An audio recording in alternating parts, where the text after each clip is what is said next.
మరి వాళ్ళ ఏదైతే ఇక్కడ ఉద్యోగాల పేరిట పెద్ద మొత్తంలో ఎన్టీపీసీలో కుంభకోణం నడుస్తూ ఉన్నదో దానికి సంబంధించి ఈరోజు మీడియా ముఖంగా మాట్లాడడానికి ఇక్కడికి రావడం జరిగింది.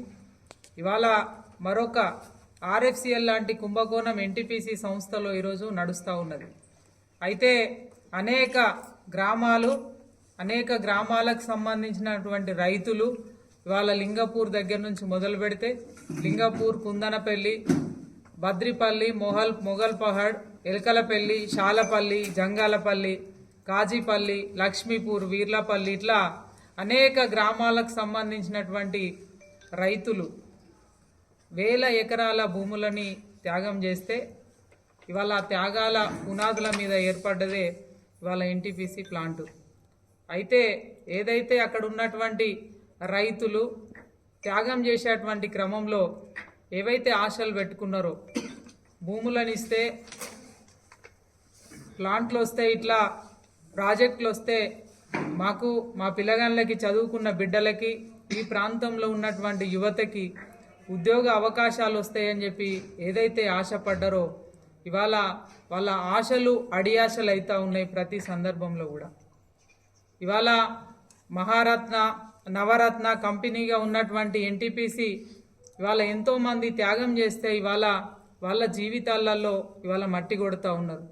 నిరుద్యోగుల జీవితాలని వాళ్ళ ఆగం చేస్తూ అక్కడ అనేకమైనటువంటి అవకాశాలు ఉన్నప్పటికీ ఇవాళ ఈ ప్రాంతంలో చదువుకున్నటువంటి పిల్లగాళ్ళు ఐటీఐ కావచ్చు, డిప్లొమా కావచ్చు, బీటెక్, ఎంటెక్ ఇట్లా చేసినటువంటి అనేక మంది నిరుద్యోగ యువత ఉన్నప్పటికీ ఇవాళ 3 లక్షలు 4 లక్షలు ఇట్లా తీసుకొని ఇవాళ స్థానికులకు కాకుండా స్థానికేతరులని వాళ్ళ ఉద్యోగాలలో పెట్టుకుంటా ఉన్నారు.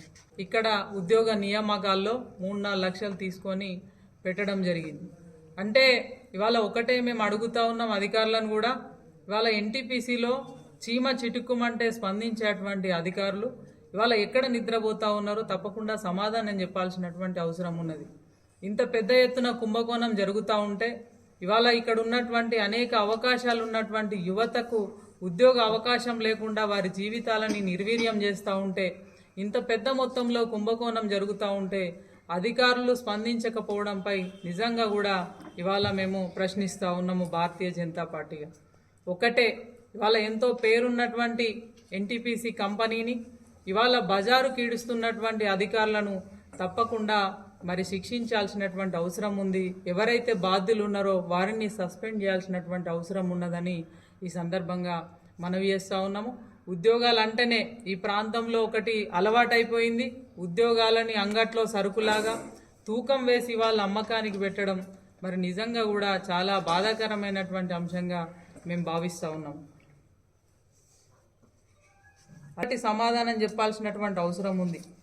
అధికారులు మరి ఇక్కడ ఉన్నటువంటి ఏదైతే ఎన్టీపీసీలో ఉన్నటువంటి గుర్తింపు సంఘంగా ఉన్నటువంటి బడా నాయకులం అని చెప్పి చెప్పుకొని ఏదైతే ఈ వ్యవహారం చేస్తూ ఉన్నారో మరి అధికారులు వాళ్ళతో కుమ్మక్కై ఈ రకమైనటువంటి కార్యక్రమానికి పాల్పడుతూ ఉన్నారా, లేకపోతే వారి బెదిరింపులకు భయపడి కార్యక్రమానికి పాల్పడుతూ ఉన్నారా, లేకపోతే వారు ఇచ్చేటువంటి ముడుపులకి లాలూచిపడి ఈ కార్యక్రమంలో మీరు భాగస్వాములు అవుతూ ఉన్నారా? తప్పకుండా సమాధానం చెప్పాల్సినటువంటి అవసరం ఉందని తెలియజేస్తాం. ఎన్టీపీసీలో ఏదైతే గతంలో అగ్రిమెంట్ ఉన్నదో ఇవాళ డిపెండెంట్ ఎంప్లాయ్మెంట్ ఎవరైతే వయసు అయిపోయిన వాళ్ళకి, లేకపోతే సాధారణంగా ఏదైనా మరి మరణం సంభవించిన వాళ్ళకి, వాళ్ళ పిల్లగాళ్ళకి ఉద్యోగాలు ఇచ్చేటువంటి అగ్రిమెంట్ ఉన్నప్పటికీ మరి కాలయాపన చేస్తూ వాళ్ళు ఆఫీసుల చుట్టూ తిరిగి అలసిపోయిన తర్వాత మరి వాళ్ళ కబురు లేకుండా ఆ స్థానాలలో వేరే వాళ్ళ దగ్గర డబ్బులు తీసుకొని పెడతా ఉన్నారు.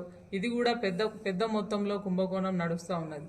అయితే ఇదంతా కూడా అధికారులు అక్కడ ఏదైతే మేము బడా నాయకులం అని చెప్పి చెప్పుకుంటా ఉన్నారో వారి కనుసల్లలో అందరూ కలిసి చేస్తున్నటువంటి ఇదిగా భావిస్తూ తప్పకుండా దీనికి నైతిక బాధ్యత అధికారులు వహించాల్సినటువంటి అవసరం ఉంది. దీనిపై విజిలెన్స్ ఎంక్వైరీ చేయాల్సినటువంటి అవసరం ఉంది. అక్కడ ఉన్నటువంటి నాయకులు ఎవరైతే ఇందులో భాగస్వాములుగా ఉన్నారో వారిపై క్రిమినల్ కేసులు పెట్టాల్సినటువంటి అవసరం ఉంది. అదే రకంగా అధికారులు ఎవరైతే ఇందులో భాగస్వాములుగా ఉన్నారో వారిని వెంటనే సస్పెండ్ చేయాలని చెప్పి సందర్భంగా మేము భారతీయ జనతా పార్టీగా డిమాండ్ చేస్తా ఉన్నాం. మరిన్ని వీడియోస్ కోసం ఛానల్ ని సబ్స్క్రైబ్ చేయండి, లేటెస్ట్ అప్డేట్స్ కోసం వాట్సాప్ ఛానల్ ని ఫాలో చేయండి అండ్ లింక్ డిస్క్రిప్షన్ లో ఉంది.